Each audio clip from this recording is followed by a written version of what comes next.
Kapan sampai puncaknya? Kalau bisa memberikan yang paling berharga, yang paling saya cintai. Kata Abu Tolha dalam hatinya. Maka Abu Tolha pulanglah, Bu. Mungkin kalau sekarang tuh tengoklah surat-surat tanah mana ya yang letaknya strategis.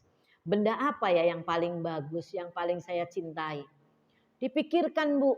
Kebetulan terpikir sama dia. Wah, saya itu punya kebun kurma yang letaknya di depan Masjid Nabawi. Ini kayaknya yang suka, yang paling aku suka. Kenapa? Itu orang juga pada suka. Setiap mau ke masjid atau pulang dari masjid, orang pada duduk-duduk di kebun kurmanya Abu Tolha. Termasuk Rasulullah. Duduk-duduk. Kenapa, Bu, suka duduk-duduk? Rindang, kemudian ada sungainya lagi. Kalau kita kan kalau ada sungai gitu kan seneng ya, Bu ya. Duduk-duduk di sampingnya, makan kurma, tinggal petik gitu.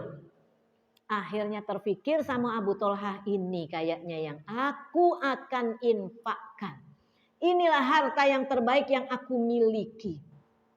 Datang, Bu, ke tempat Rasulullah. Ya Rasulullah, tadi kan saya dengar ayat lan tanalul birra hatta tunfiqu mimma tuhibbun.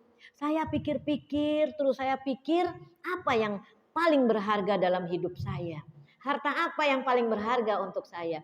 Saya baru teringat, ya Rasulullah, itu ada kebun kurma saya yang ada di depan Madinah ini, masjid ini. Itu insya Allah akan saya serahkan kepadamu, wahai Rasul. Saya akan infakkan.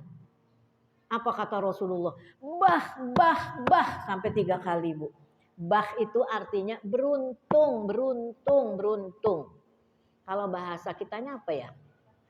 Hah? Bah. Oh, itu orang Batak ya, bah. Oh, enggak begitu, bah. Nah, bukan. Ini bah. Nah, pakai kho. Bah, kho. Bah. Artinya untung. Kenapa beruntung, Bu? Dan memang kita tahu sampai saat ini, kalau kita pergi ke tanah suci Madinah itu, Bu, maka akan terasalah beruntungnya. Di mana kebun Abu Tolha itu? Sekarang ini karena sudah ada pelebaran masjid, maka kebun Abu Tolha itu di samping Raudhah. Jadi di samping itu tuh untuk apa itu, Bu? Orang berdoa di situ sambil menunggu masuk ke Raudhah kan, Bu? Orang sholat itu, Raudhah kan kecil, ya kan?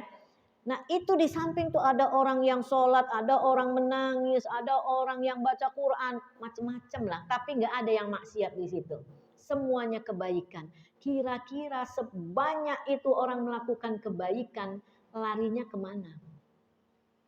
Tentu ke orang yang bersedekah itu, yang memberikan wakaf itu, Abu Tolha. Makanya betul lah kata Rasulullah, untung.